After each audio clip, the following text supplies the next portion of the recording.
हे मुवमेंट्स नंतर प्रॅक्टिस करायचे, असे मुवमेंट्स. असं केलं आणि ही मागे गेली, कळलं? हे बघ, हे लॉक झालं ना, लॉक झालं, परत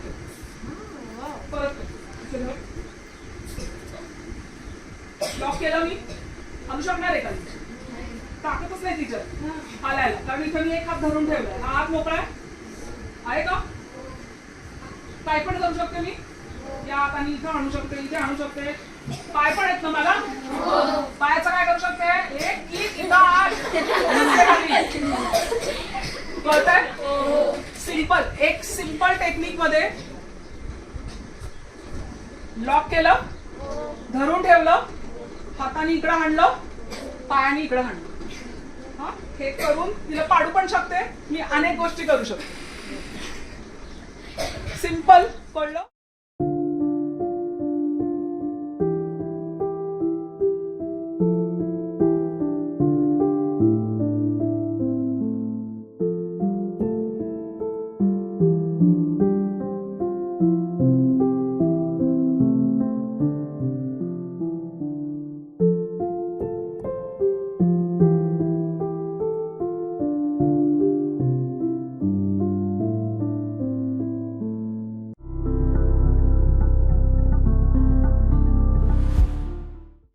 नमस्कार. बिंग वुमन टॉक्सच्या आजच्या भागात मी रोहिणी वांसपे तुम्हा सर्वांचं खूप खूप स्वागत करते. बिंग वुमनमध्ये आत्तापर्यंत आपण आउटस्टँडिंग कामगिरी केलेल्या 3-4 महिलांना भेटलेलो आहे. त्याच्यामध्ये 75व्या वर्षी इंग्लिश पुस्तकांचं ट्रान्सलेशन करणे, 63व्या वर्षी नृत्य विशारद पदवी घेणे किंवा 70व्या वर्षी कैलास मानस ही परिक्रमा पूर्ण करणे. तर आजही आपण अशाच एक आउटस्टँडिंग कामगिरी केलेल्या डॉक्टर दीपलक्ष्मी पेशवे यांना भेटणार आहे. दीपलक्ष्मी, स्वागत आहे तुमचं. Thank you ma'am. दीपलक्ष्मी डेंटिस्ट आहेत, प्लस त्या सायकॉलॉजिस्ट पण आहेत आणि त्यांनी 51व्या वर्षी त्यांना ब्लॅक बेल्ट मिळालेला आहे. ही खरोखरच आउटस्टँडिंग कामगिरी आहे की नाही? आपण रोज अशा काही ना काहीतरी बातम्या ऐकत असतो. कुठे रेप झाला, खून झाले, कॅब ड्रायव्हरनी हे सगळे प्रकार केले, लुटालूट झाली, रस्त्यावरती मारामारी केली. अगदी म्हणजे प्रत्येक माणसाला अशी जरा भीती असते बाहेर जाताना किंवा कुठेही एकटं जाताना. स्वसंरक्षण हा एक महत्त्वाचा मुद्दा प्रत्येक स्त्री पुरुषाच्या आयुष्यातला आहे आणि आपण ह्या स्वसंरक्षण या मुद्द्यावरतीच ब्लॅक बेल्ट असलेल्या डॉक्टर दीपलक्ष्मी पेशवे यांच्याशी आज गप्पा मारणार आहोत. त्यांच्याकडून बऱ्याचशा गोष्टींची माहिती जाणून घेणार आहे. तर दीपलक्ष्मी, खूप स्वागत आहे तुमचं आजच्या एपिसोडमध्ये आणि मला अगदी नक्की आशा आहे की तुम्ही ज्या काही आज माहिती आम्हाला सांगाल त्याचा सगळ्यांना खूप उपयोग होणार आहे. तर म्हणजे आता तुम्ही डेंटिस्ट आहे आणि डेंटिस्ट आणि ब्लॅक बेल्ट हे कसं काय झालं? मी माझ्या थोड्या प्रवासाबद्दल सांगते. डेंटिस्ट्री करत असतानाच ऍक्च्युली आम्ही आमचं घर बदललं आणि आम्ही धनकवडीच्या एरियामध्ये राहायला गेलो. तर तिथे बंगला होता आणि आजूबाजूला खूप सामसूम होतं. तर फॉर द फर्स्ट टाइम मला असं जाणवलं, कारण एरवी मी नेहमीच अशा गजबजलेल्या ठिकाणी राहत होते आणि स्वसंरक्षण किंवा काहीतरी वेगळं फिलिंग असं कधीच आलं नाही. पण बंगल्यात राहायला गेल्यानंतर मग जाणीव झाली की नाही, आपल्याला ह्याच्याबद्दल काहीतरी केलं पाहिजे आणि त्याच्यातनं खरं तर कराटे शिकायला सुरुवात केली. ग्रेट. तर दिस वॉज इन 1999. पहिल्यांदा मी कराटे शिकायला सुरुवात केली आणि मग हाही एक प्रवास राहिलेला आहे, जसा माझ्या आयुष्याचा प्रवास झाला की करिअर झालं किंवा लग्न, मुलगी आणि पुढचं करिअर, की मी डेंटिस्टही आहे आणि मी सायकोलॉजिस्टही आहे. त्यामुळे आधी डेंटिस्ट्रीचं करिअर आणि नंतर सायकोलॉजीचं करिअर असं करता करता कराटेही सोबत आलं आणि नंतर तो प्रवास वेगवेगळ्या बेल्ट्स वरून किंवा त्याच्यामधून घडत गेला आणि त्याच्यासाठी मी खूप कष्टही घेतलेत. बऱ्याच गोष्टींमधून गेलेली आहे, अनेक इंजुरीज होऊन गेलेल्या आहेत, पण मी एक डिटरमाइंड पर्सन आहे आणि age actually doesn't matter. Actually 51 हा एक फक्त नंबर आहे आणि इट नेव्हर रिअली मॅटर्ड किंवा ओघात होत गेलं आणि मला माझे गुरु आणि इतर सगळे माझे जे क्लासमेट्स आहेत त्या सगळ्यांच्या ह्याच्यामुळे प्रेरणाही मिळाली. समाजामध्ये जे जे काही चाललेलं आहे, जे आज आपण बघतोय, आणि कुठेतरी मला असं वाटलं की हे जे मार्शल आर्ट्स, म्हणजे मी कराटे हे मार्शल आर्ट्सचा फॉर्म सिलेक्ट केलेला आहे आणि या मार्शल आर्ट्सच्या फॉर्म मधून स्वसंरक्षणचे पण धडे घेतलेले आहेत आणि आता हे सगळं समाजापुढे कुठेतरी आलं पाहिजे. बरोबर. त्यामुळे तुमच्या माध्यमातनं मला अनेक लोकांपर्यंत पोहोचता येईल आणि जे प्रशिक्षण मी घेतलेलं आहे ते अनेक लोकांपर्यंत मला पोहोचवायचंय. त्यामुळे या माध्यमातनं मी तुम्हा सर्वांना अप्रोच होतीये आणि वेगवेगळ्या कार्यशाळा मी घेत असते. त्यामुळे त्याच्याबद्दल पुढे बोलणारच आहोत आपण. खूप आवश्यक आहे हे स्वसंरक्षण आणि त्याबद्दलच आता आपण सगळे मी पुढचे प्रश्न पण त्याच्या अनुषंगानेच विचारणार आहे. तर तुम्ही जेव्हा कार्यशाळा घेता त्यासाठी म्हणजे कार्यशाळेसाठी मिनिमम क्रायटेरिया काय असतो? म्हणजे वय म्हणा किंवा असं काही नाहीये खरं तर. ज्या व्यक्तीला आवड आहे किंवा ज्या व्यक्तीला वाटतंय किंवा त्यांची जी नीड आहे, खरं तर सगळ्यांनाच थोडं, जसं आपले वेगवेगळे जीवन कौशल्य आहेत, स्विमिंग आपल्याला यायला पाहिजे, ड्रायव्हिंग यायला पाहिजे, तसं स्वसंरक्षण हे पण एक लाईफ स्किल आहे, म्हणजे जीवन कौशल्य आहे. त्यामुळे कुणीही खरं तर ते शिकू शकतं आणि थोडी जरा त्याच्याबद्दलची एक अवेअरनेस, म्हणजे एक अलर्टनेस आणि अवेअरनेस हा एक पाहिजे. थोडं तरी फिजिकल फिटनेस पाहिजे. ओके, तेच विचारणार होते. शारीरिक क्षमता म्हणजे फिटनेस पाहिजे थोडा तरी. मी तुम्हाला सगळ्यांना मार्शल आर्ट्स मध्ये डायरेक्टली यायला सांगत नाहीये, पण बेसिक जे स्किल्स आहेत सेल्फ डिफेन्स मधले, त्याची मी सायकोलॉजिस्ट असल्यामुळे मी सायकोलॉजीचा भागही त्याच्यामध्ये कव्हर करते. कार्यशाळेमध्ये सिच्युएशनल अवेअरनेस, म्हणजे आपण जिथे जातोय किंवा आपण जिथे जाणार आहोत त्याबद्दलची थोडी माहिती असणं, किंवा आपण त्या जागेवर जेव्हा पोहोचणार आहोत तेव्हा आपल्याला तिथे काय काय गोष्टी आहेत किंवा कुठे काय ठेवलेलं आहे, किंवा मोठे मोठे मॉल्स असतात तर तिथे एक्झिट्स कुठे आहेत, एस्केप रूट्स कुठे आहेत, हे सगळं आपल्याला माहिती पाहिजे आणि सतर्कता पाहिजे. याच्यामध्ये अनेक कंगोरे असणार आहेत त्या कार्यशाळेमध्ये. मी अगदी तेच म्हणणार होते की स्वसंरक्षण हे प्रत्येक स्त्री पुरुषाच्या आयुष्यात असायला पाहिजे.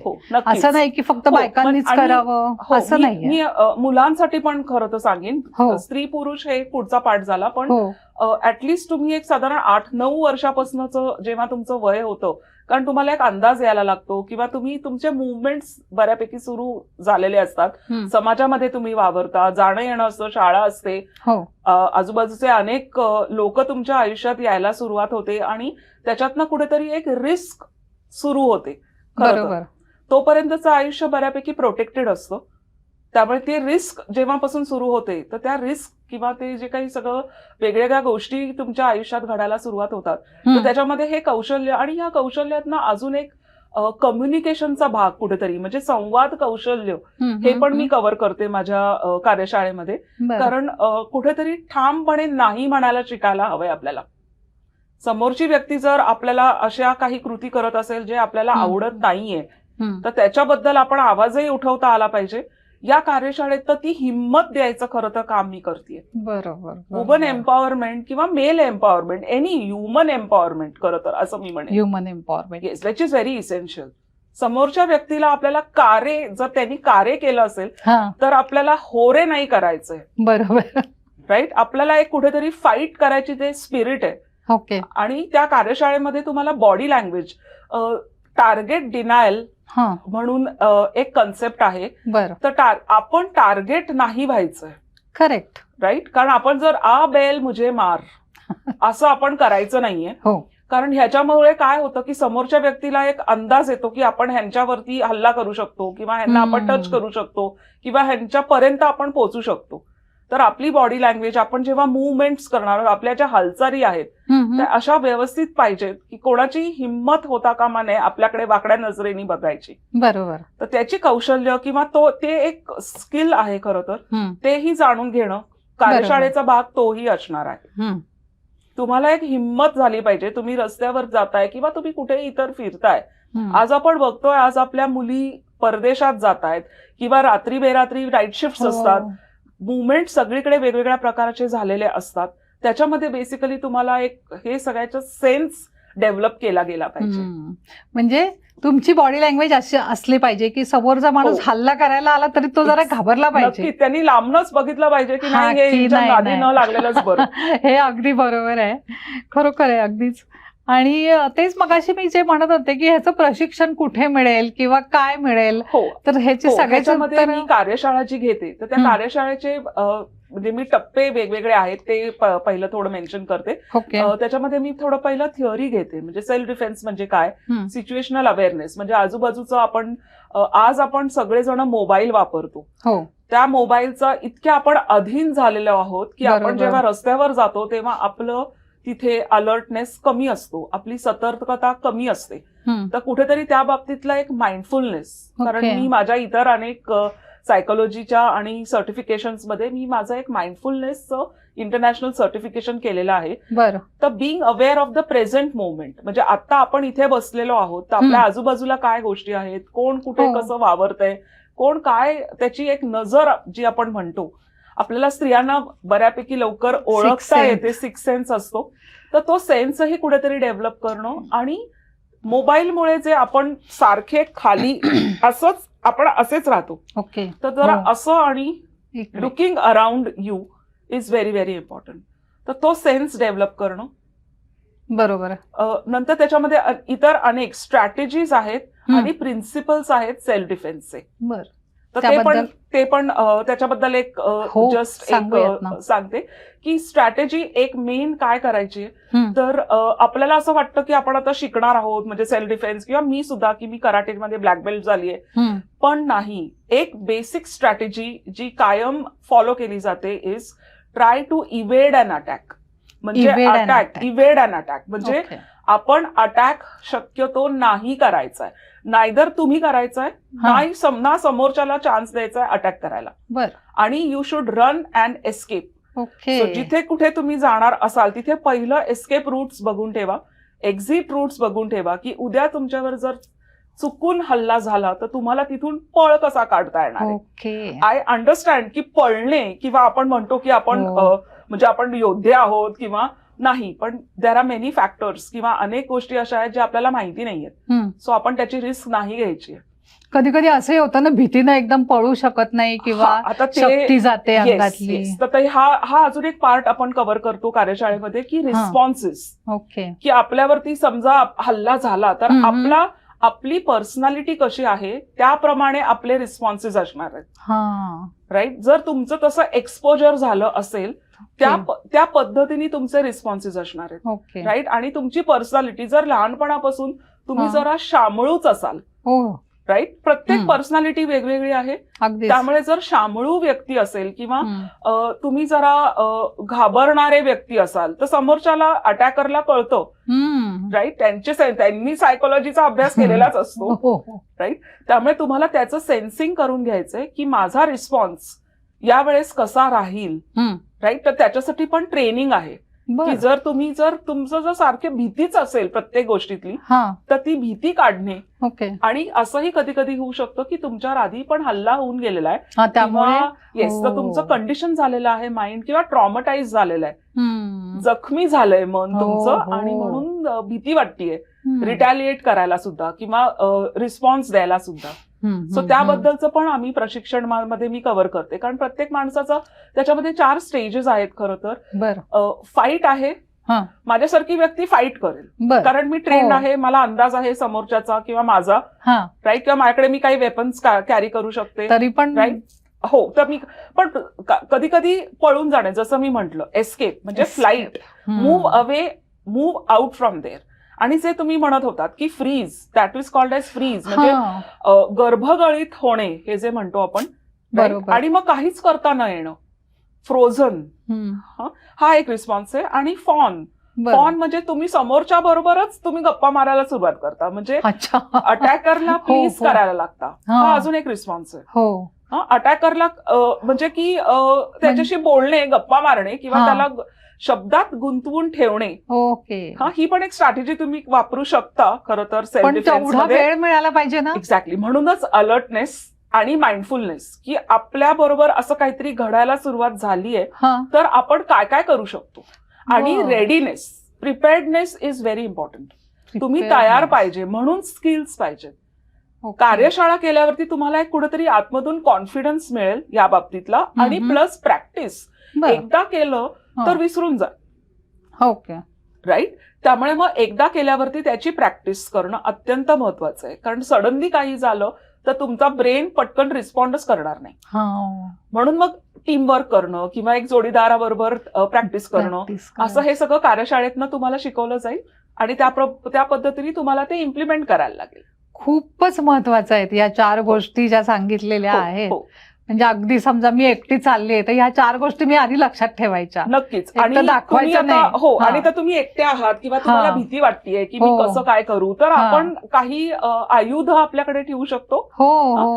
त्या आयुधांमध्ये पहिलं जे आहे तो हा पेपर स्प्रे आहे. बरं. या पेपर स्प्रे मध्ये तुम्ही ह्याची वापरायची एक पद्धत आहे, त्यामुळे कार्यशाळेमध्ये ह्याच्याबद्दलची पूर्ण माहिती तुम्हाला दिली जाईल.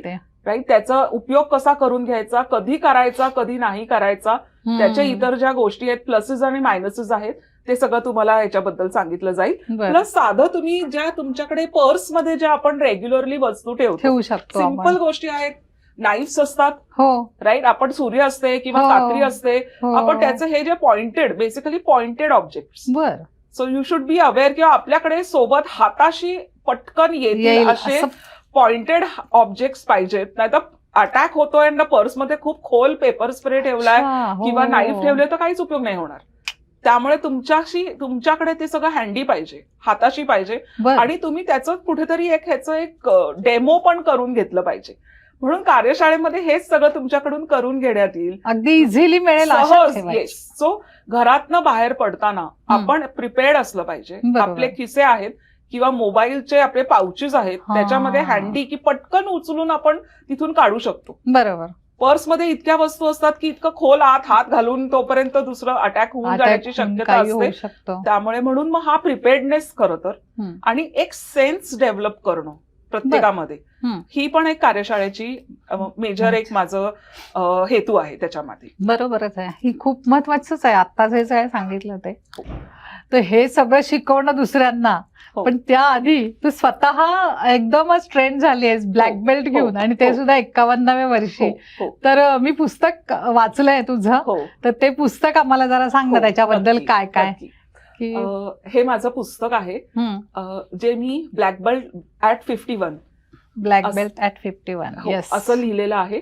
तर ह्याच्यामध्ये माझा पूर्ण जर्नी आहे, खरं तर पूर्ण प्रवास. म्हणजे सुरू केल्यापासून का सुरू केलं, प्रवास कसा झाला, वेगवेगळे जे बेल्ट्स मी अचीव्ह केलेले आहेत, तर त्या बेल्ट्स बद्दल पण, म्हणजे प्रत्येक बेल्टमध्ये काय काय मला अडचणी आल्या किंवा काय काय चॅलेंजेस आले, ते सगळं मी त्याच्यामध्ये मेन्शन केलेलं आहे.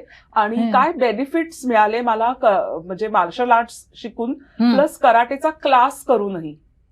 क्लास हा फार महत्वाचा आहे. मी सुरुवातीला 1-to-1 ट्रेनिंग घेतलं होतं. म्हणजे जे माझं येलो बेल्ट पर्यंतचं ट्रेनिंग होतं ते माझे प्रायव्हेट इन्स्ट्रक्टर होते, त्यांच्याबरोबर मी ट्रेनिंग घेतलं होतं. पण नंतर जेव्हा मी क्लास जॉईन केला तेव्हा मला असं लक्षात आलं की जास्त मजा येते, कारण सगळे सोबत होतो, एक वेगळं स्पिरिट होतं, आणि मी कायम सगळे लहान मुलांबरोबरच ट्रेनिंग केलंय. हो का? हो. त्यामुळे मग त्यांची एक दुनिया खरं तर मला बघायला मिळाली, आणि एक वेगळीच दुनिया आहे. आणि फिटनेस वाईज किंवा सोबत, आणि मी कधीच माझं वय कुठेही क्रायटेरिया म्हणून तिथे आणलं नाही, आणि त्यांनीही मला कधीच त्या वयाच्या ह्याच्याने, आम्ही सोबत डोजो म्हणतात क्लासला, डोजो, तर आम्ही सगळे क्लासमेट्स आणि इतकं एकमेकांबरोबर एकरूप झालो होतो. आणि अनेक माझ्या सगळ्या क्लासमेट्सनी मला हेल्प केलेली आहे, कारण मला कधी कधी काही टेक्निक्स जमायचे नाहीत, पण मग माझ्या क्लासमेट्सनी मला ते शिकवलेत, किंवा माझ्या सरांनी तर शिकवलेच, पण नंतर प्रॅक्टिस जी करायची आहे ती सगळी मी माझ्या क्लासमेट्स बरोबर केलेली आहे. तर मी अनेक, तर माझ्या पुस्तकामध्ये त्या सगळ्याच बद्दल लिहिलेलं आहे, त्यामुळे तुम्ही पुस्तक जरूर वाचा. नक्कीच. म्हणजे मी वाचलेलं आहे, म्हणून तर मी हे सगळं विचारते. म्हणजे मी प्रेक्षकांना सांगते की तुम्ही हे पुस्तक जरूर वाचा, म्हणजे कुठेतरी एक प्रेरणा देण्यासाठी पण मी हे पुस्तक लिहिलेलं आहे, आणि स्पेशली स्त्रियांसाठी हे लिहिलेलं आहे की मी माझा मेनोपॉज झाल्यानंतर मी ब्लॅक बेल्ट झालेली आहे. सो तुम्ही असं कुठल्याही मनामध्ये किंतु परंतु आणू नका की मी हे करू शकत नाही किंवा मी ते करू शकत नाही, असं काहीही नसतं. सगळे मनाचे खेळ आहेत. तुम्ही ठरवलं एकदा की तुम्ही नक्कीच अचीव्ह करू शकता, आणि मी आहे तुमच्या सोबत, तुम्हाला पुश करायला, तुम्हाला मोटिवेट करायला. स्वप्न बघा, मोठी स्वप्न बघा, काम करा, कष्ट करा, परीक्षा द्या. अगदी म्हणजे ह्या गोष्टी आता ब्लॅक बेल्ट झाल्यानंतर कशाचीच भीती वाटत नसेल खरं सांगायचं तर. हो, म्हणजे अगदीच फिअरलेस असं तो एक वेगळा पार्ट आहे. हो, पण एक आतला एक फिलिंग आहे की yes I can handle many things आणि I can go to unknown places. नवीन जागा जरी असल्या किंवा मला ती भीती ओव्हरकम होतीये. आणि फिटनेसचा पार्ट पण खूप महत्वाचा आहे. तिकडेच येणार होते तुम्हाला. येस, की तुम्ही जेव्हा मेनोपॉज, पेरीमेनोपॉज किंवा पोस्ट मेनोपॉज तुम्ही मानसिक अनेक गोष्टीतनं जात असता. बरोबर. तर कुठेतरी हा जो फिटनेस येतो किंवा ही जी एक पॉवर आहे खरं तर मी म्हणेन ती पॉवर, त्या पॉवरनी तुम्हाला अनेक गोष्टी तुम्ही ओव्हरकम करू शकता. तिथे सायकोलॉजीचा भाग येतो. हॅपी हॉर्मोन्स जे आपण सगळे म्हणतो राईट, एक्सरसाइजनी आलेले. आणि प्लस मार्शल आर्ट्स मध्ये जे आम्ही आता पुश म्हणजे जे पंचेस देतो तेव्हा जे आम्ही आवाज करत असतो तर त्याच्यामुळे लंग्स क्लिअर होतात. एक क्लास केला ना, म्हणजे एक सेशन केलं की जे फिलिंग येतं राईट, झोप व्यवस्थित लागते. कारण तुम्ही इतके थकून जाता सगळे एक्सरसाइजेस केल्यामुळे की ऑटोमॅटिक स्लीप डिसऑर्डर्स किंवा इतर काय तुम्हाला इश्यूज असतील तर आय थिंक क्लास केल्यावरती नक्कीच ते ओव्हरकम होईल. Very good. सो अनेक बेनिफिट्स आहेत मार्शल आर्ट्सचे. तो पण एक पार्ट. ब्रीदिंग, ब्रेथवर्क पण आहे त्याच्यामध्ये. त्यामुळे आपल्याला त्याचं प्राणायामच सॉर्ट ऑफ एक होत असतो. म्हणजे वेगळं जिमला जाऊन काही वेगळं करायची गरज नाही. हे सगळं व्यायाम होतोच. Head to toe. येस. आणि प्लस जे कथाज आहेत, म्हणजे मी आता शोतोकान स्टाईलचे कराटे मी शिकत आलेले आहे. शोतोकान. सो मी माझे जे ब्लॅक बेल्ट आहे तो शोतोकान कराटे दो इंटरनॅशनल फेडरेशन जपान इथून माझं झालेलं आहे. तर माझे 2 सेन्साय आहेत. गणेश कांबळे सर, सेन्साय म्हणजे गुरु. तर माझे 2 सेन्साय आहेत, गणेश कांबळे सर आणि अर्नॉल्ड लोबो सर. त्यांनी मला सगळं याचं ट्रेनिंग दिलेलं आहे. आणि ते दोघंही स्वतः 5 डॅन आहेत. जपान मधूनच त्यांचं सगळं प्रशिक्षण झालेलं आहे, परीक्षा झालेल्या आहेत. त्यामुळे मी खरंच भाग्यवान आहे की मला असे गुरु लाभलेत आणि त्यांच्या अंडर. आणि आता मी माझा डॅन 2, माझा डॅन 1 झालेला आहे. त्यामुळे मी आता माझा पुढचा डॅन 2 ची परीक्षा पण आता अपिअर होईल एप्रिल-मे मध्ये. सो माझी स्वतःची प्रॅक्टिसही कंटिन्युअस चालूच. ती तर ठेवायला लागत असेल. नक्कीच. हो. आता हे सगळं झालं आपण साधारण तरुण वयातल्या मुलांसाठी. पण आजकाल आपण इतकं बघतोय ना की सिनियर सिटीजन वरतीच खूप हल्ले होत आहेत. सकाळी म्हणजे 2 तर म्हणजे मर्डरच झालेले आहेत. तर सिनियर सिटीजननी काय काळजी घ्यावी आणि काय शिकावं त्यांनी? सिनियर सिटीजन्स हा एक कम्प्लिटली वेगळा रेल्म आहे असं मी म्हणेन. कारण सिनियर सिटीजन्स मध्ये 3 कॅटेगरीज आहेत. म्हणजे पहिलं म्हणजे जे यंग एल्डरली आहेत, म्हणजे नुकतंच म्हणजे 65+ जे आहेत राईट. नंतर एक 75+ म्हणजे जे एक मिड एल्डरली आहे. आणि मग एक ओल्ड म्हणजे जास्त ओल्ड एल्डरली म्हणजे 80 वगैरे असं. तर depending on what age you are, म्हणजे 60+ एज ग्रुप्समध्ये तुमचं फिजिकल फिटनेस पहिला बघायला पाहिजे. तुम्ही रेग्युलर फिटनेसमध्ये आहात की नाही राईट, तुमचं शरीर किती मूव्ह होतंय, तुमचे रिफ्लेक्सेस किती अलर्ट आहेत राईट. बीपी डायबिटीस असलं तरी तुमचे रिफ्लेक्सेस काही तुम्हाला कुठेतरी fitness I think I will always emphasize किंवा मी भर देईन की तुम्ही थोडं तरी फिटनेस ऍटलीस्ट वॉक्सला तरी गेलं पाहिजे. पळायची वेळ जर आली तर पळता आलं पाहिजे थोडं तरी. हो. मी अजून एक म्हणेन की जे आपण रिस्पॉन्सेस बद्दल आधी बोललो होतो राईट, तर कुठेतरी शाऊट करणं, ओरडू शकतो आपण, बरोबर, मदत मागू शकतो. मला समजू शकतंय की सिनियर सिटीजन्स मध्ये फिजिकल फिटनेस किंवा तेवढी ॲजिलिटी किंवा फ्लेक्सिबिलिटी कदाचित नसू शकेल, पण ओरडू तर शकतो आपण. आवाज right, shouting out for help is very essential.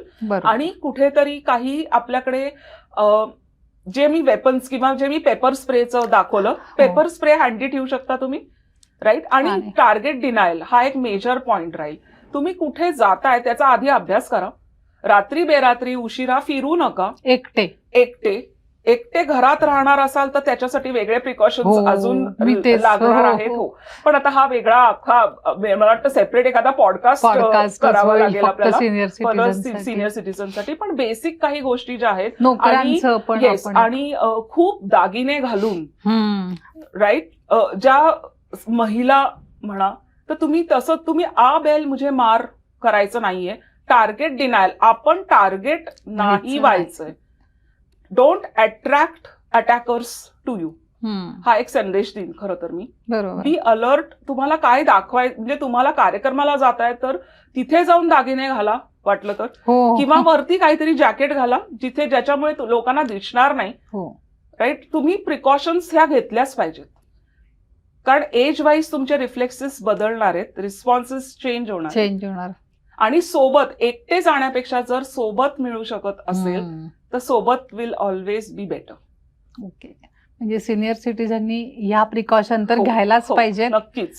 Plus स्वतःकडे स्वसंरक्षणासाठी 2-3 तरी साधनं ठेवली पाहिजेत. नक्कीच. आणि विश्वासाच्या व्यक्तींबरोबरच तुम्ही मुवमेंट्स करा. हो, हे पण महत्त्वाचं आहे. अननोन लोकांबरोबर मुवमेंट्स करू नका.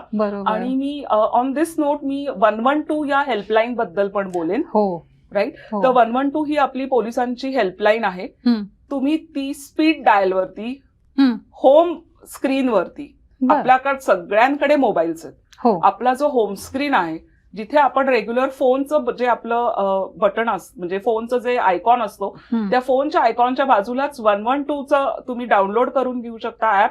आणि त्याच्यावरती तुमची माहिती देऊ शकता, लोकेशन सांगू शकता. सो तुम्ही त्या एक ह्याचा अजून हेल्प नक्कीच आधार त्याचा घेऊ शकता. बरोबर. मुख्य म्हणजे आणि तुमचं संरक्षण होणं फार महत्वाचं आहे. बरोबर. कारण ऐकल्यात ना ह्या गोष्टी खूप आता या वर्षात खूप झाल्या. येस, सो म्हणून ह्याच्याबद्दल सतर्कता असणं अत्यंत आवश्यक आहे. आणि तुम्ही कुठे जाताय, तुम्ही कोणाला तरी सांगून जाणं आवश्यक आहे, ज्याच्यामुळे इतरांना माहिती असेल. आणि तुमचं लोकेशन शेअर करा, लाईव्ह लोकेशन तुम्ही लावू शकता. तुमचं काही बाबतीतलं हे प्रिकॉशन्स, आणि तुम्ही तयारीत असलं पाहिजे. अगदी.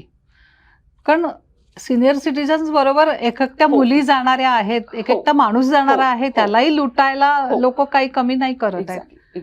घड्याळ असतात, भारीतले फोन असतात, पैसे असतात. सो रात्री बेरात्री फिरणार असाल तर तुम्ही कॉस्टली हे काही घेऊन जाऊ नका. किंवा मग बरोबर हे सगळे संरक्षणाची साधनं ठेवा.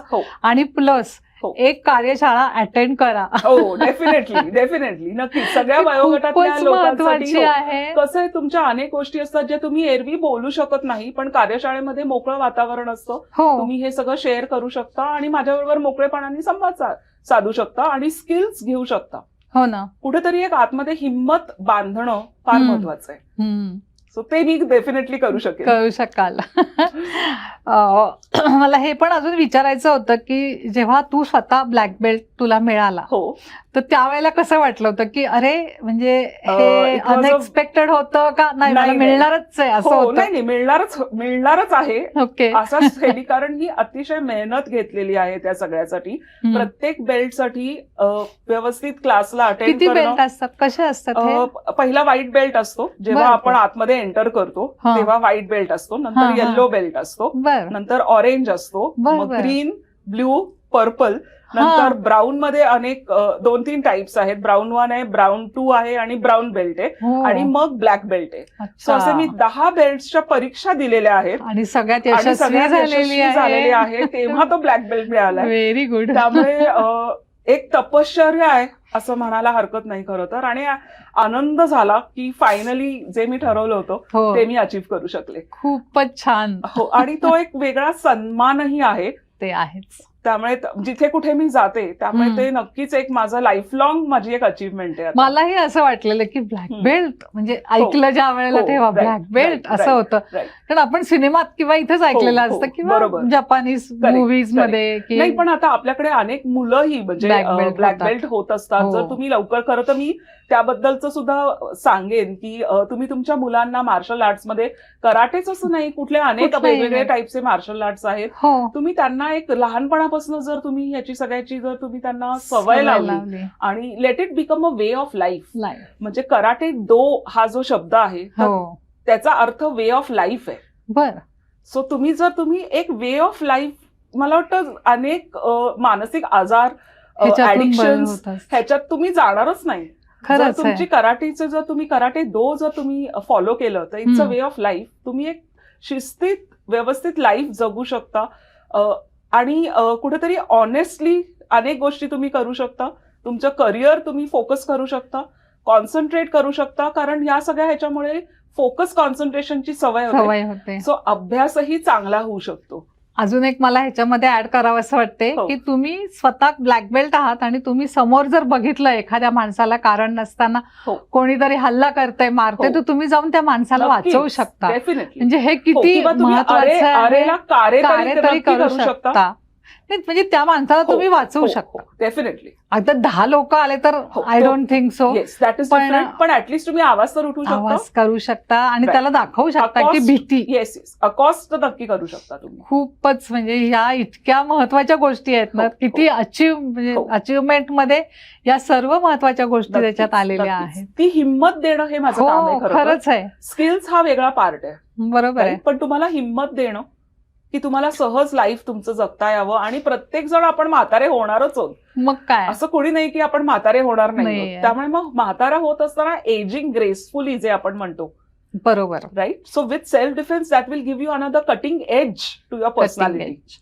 म्हणजे तुम्ही स्वतः फिट राहा, येस, त्याच्यानंतर थोडं एक नक्कीच. बेसिक तरी कमीत Yes, कमी yes. शिक्षण घ्या, येस. म्हणजे मग तुम्हाला कोणी आरे म्हणायला येणार नाही. म्हणला तर तुम्हाला कारे म्हणायची हिंमत कारे तरी म्हणायची पाहिजे. हिंमत तर मिळेलच. Yes. नक्कीच. होरेला सगळ्याला होरे म्हणू नका. अगदी बरोबर आहे. पाहिलं ना, आज पण काय आउटस्टँडिंग कामगिरी केलेल्या आपण दीपलक्ष्मी, डॉक्टर दीपलक्ष्मींशी आपण इतकं बोललो आणि त्यांनी जे सांगितलं, म्हणजे ते असं बघून वाटणार आहे का की कराटे आहे आणि एकच असा बसेल आपला येऊन, तर तसं आहे, तसं काही नाहीये. तुम्ही स्वतःचं संरक्षण करणं हे सर्वात महत्त्वाचं आहे. कुठल्याही आलतू फालतू माणसाकडून तुम्ही स्वतःला अब्यूज करून घेऊ नका, असं माझं या मुलींना पण सांगणं आहे माझं हे. आणि दीपलक्ष्मी ज्या कार्यशाळा घेतात त्याचा आपण फोन नंबर, ॲड्रेस सगळं देणार आहे डिस्क्रिप्शन बॉक्समध्ये, तर नक्की त्याचा फायदा करून घ्या. आणि डॉक्टर दीपलक्ष्मी पेशवे त्यांचं नाव आहे आणि त्यांच्याशी नक्की संपर्क साधा आणि ह्या कार्यशाळेत एक तरी तुम्ही कार्यशाळा अटेंड करून बघा. नाही तुमच्यावरती परिणाम वेगळ्या प्रकारचा झाला, कॉन्फिडन्स वाढला, हेल्थ चांगली झाली, तर काय अजून काय पाहिजे आपल्याला. दीपलक्ष्मी, इथे येऊन तू एवढी महत्त्वाची माहिती दिली आहेस ना की आमच्या सगळ्या प्रेक्षकांना खूप, म्हणजे ही प्रथमच अशी माहिती मला मिळालेली आहे आमच्या आतापर्यंतच्या बिंग वुमनच्या 1 वर्षाच्या प्रवासामध्ये. तर खूप खूप धन्यवाद. नाही, आणि मॅडम तुमचेही धन्यवाद. तुम्ही मला आज हा फोरम उपलब्ध करून दिला, त्यामुळे मला अनेक लोकांपर्यंत पोहोचता येईल. आणि सो तुम्हालाच धन्यवाद. आणि मी धन्यवाद MCCI ला पण देईल, कारण आपण MCCI चे मेंबर आहोत आणि त्याच्यातनच भेटलो. आणि हा जो स्टुडिओ आहे, हा स्टुडिओ सुद्धा आपण MCCI च्या स्टुडिओमध्येच आजचा पॉडकास्ट होतोय. त्यामुळे I am really proud to be MCCI member and happy to promote and be along with you as well. Yes yes. Thank you ma'am. Thank you.